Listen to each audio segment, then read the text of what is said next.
प्रिया kitchen में चाय बना रही होती है और सुमन ड्राइंग रूम में बैठकर मजे से टीवी देख रही होती है। तभी दरवाजे की घंटी बजती है। प्रिया, जरा देखना तो कौन आया है। देखती हूँ मम्मी जी। प्रिया दरवाजा खोलती है तो सामने पड़ोस वाली विमला आंटी खड़ी होती है। नमस्ते आंटी जी, कैसी हैं आप? मैं तो बिल्कुल ठीक हूँ बेटा, पर तेरी सास को क्या हुआ है? आजकल कहीं दिखती ही नहीं है। जब देखो तब टीवी के आगे जमी रहती है। अंदर तो आइए आंटी। अरे ओ दीपक की अम्मा, कहाँ हो? अरे विमला, आओ आओ, क्या बात है, बड़े दिन बाद याद आई तुम्हें मेरी। मैं तो हमेशा ही तुम्हें याद करती हूँ, पर तुम ही गायब रहती हो और आजकल तो बाहर भी नहीं आती जाती। तबीयत तो ठीक है ना तुम्हारी? अरे तबीयत को क्या होना है, इस उम्र में तो कुछ ना कुछ लगा ही रहता है। मेरी छोड़ो, तुम ये बताओ कि क्या चल रहा है गली मोहल्ले में। तुम गली मोहल्ले की छोड़ो, चल तो तुम्हारे पड़ोस में रहा है। तुम्हारी नई सहेली आई है। मेरी कौन सी नई सहेली? मैं तो यहाँ बस तुमसे बातचीत कर लेती हूँ या फिर बाजू वाली शर्मा की बहू से 2-4 बातें कर लेती हूँ। इसीलिए तो कहा कि तेरी नई सहेली आई है। अब कोई पड़ोस में आया है तो बात तो होनी ही है। कम से कम इसी बहाने हमारा भी एक ग्रुप बन जाएगा। फिर सब मिलकर अपनी बहुओं की शिकायतें किया करेंगे। दोनों हंसने लगते हैं। तभी प्रिया चाय लेकर आती है और सामने टेबल पर रख देती है। दोनों चाय पीती हैं और बातें करते हैं। चलो मैं चलती हूँ, अब कल मिलते हैं। राम राम। अगले दिन प्रिया किचन में कुछ काम कर रही होती है और सुमन आराम से सोफे पर बैठकर मटर छिल रही होती है। तभी डोरबेल बजती है। प्रिया दरवाजा खोलती है तो सामने उनकी नई पड़ोसन खड़ी होती है। जी, आप कौन? मैंने पहचाना नहीं। नमस्ते बेटा, मैं शारदा, आपके बगल वाले घर में अभी 2-4 दिन पहले ही शिफ्ट हुए हैं। ओह अच्छा। नमस्ते आंटी, अंदर आइए ना आप। देखिए तो मम्मी जी, आज कौन आया है।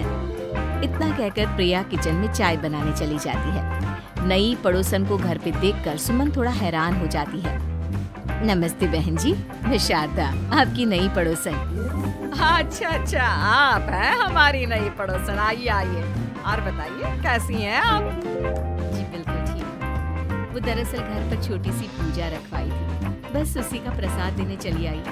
सोचा इसी बहाने नए पड़ोसियों से भी मुलाकात हो जाएगी। ये तो बहुत अच्छा सोचा आपने। सुमन प्रिया को आवाज लगाती है। अरे ओ बहू, जरा चाय पानी का तो आके पूछ लो। ये आजकल की बहुएं भी ना, जब तक बोलो नहीं तब तक कुछ नहीं करेंगी। आई मम्मी जी। प्रिया चाय लेकर आती है। दोनों बैठकर चाय पीती हैं और खूब सारी बातें करती हैं। अच्छा बहन जी, अब मैं चलती हूँ, फिर मिलते हैं। अब तो आना जाना लगा ही रहेगा। शारदा के जाने के बाद प्रिया किचन से बाहर आती है। क्या बात है मम्मी जी, आप दोनों को देखकर तो लगा ही नहीं कि पहली बार मिल रही हो। आप दोनों तो बिल्कुल बिछड़ी हुई सहेलियों की तरह बातें कर रही थी। अरे जब 2 औरतें मिल जाती है ना, तो बातें अपने आप ही निकल आती है। अब तू अपने काम पर ध्यान दे, बातों पे नहीं। ऐसे ही कुछ दिन बीत जाते हैं।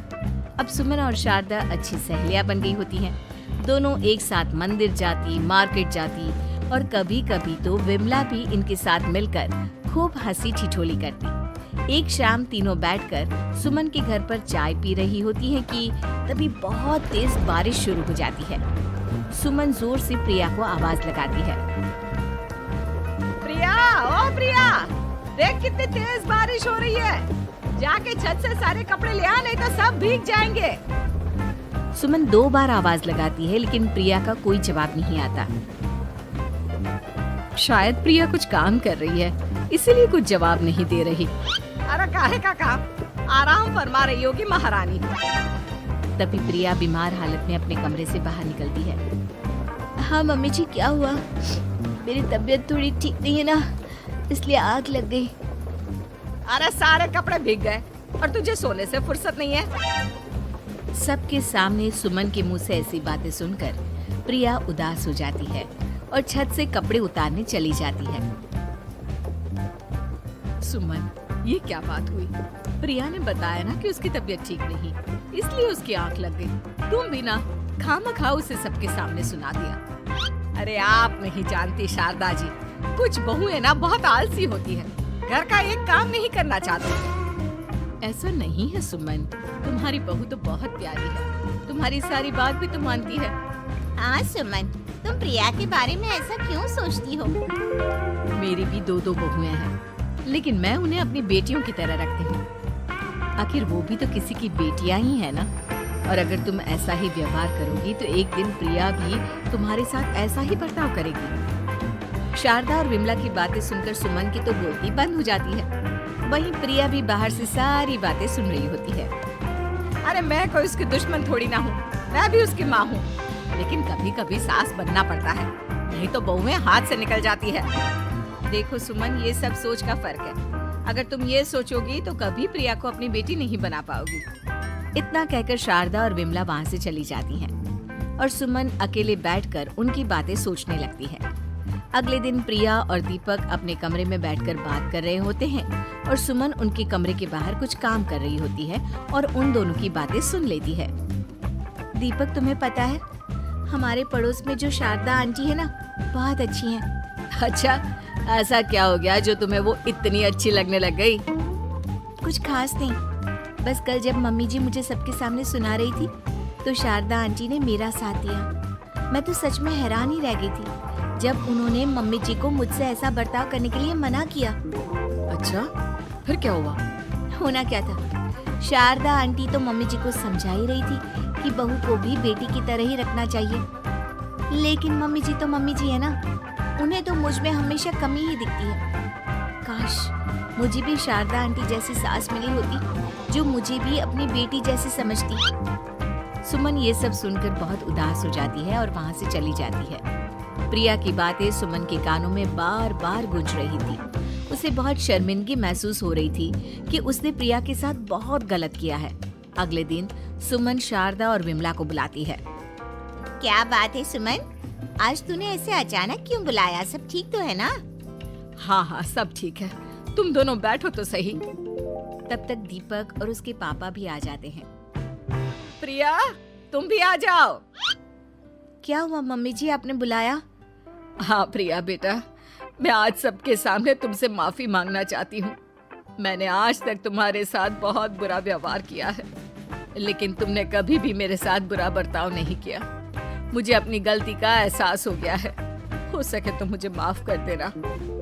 प्रिया अपनी सास की बातें सुनकर हैरान हो जाती है।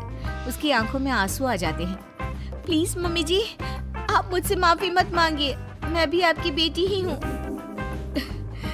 वैसे एक थैंक यू तो मेरी नई सहेली को भी बनता है, जिसकी वजह से मुझे मेरी गलती का एहसास हुआ। शारदा बहन, आपका बहुत बहुत शुक्रिया जो आपने मेरी आंखें खोल दी। अरे क्या सुमन, तुम भी ना। तो फिर इसी बात पर चाय और पकोड़े हो जाए? हाँ हाँ, क्यों नहीं।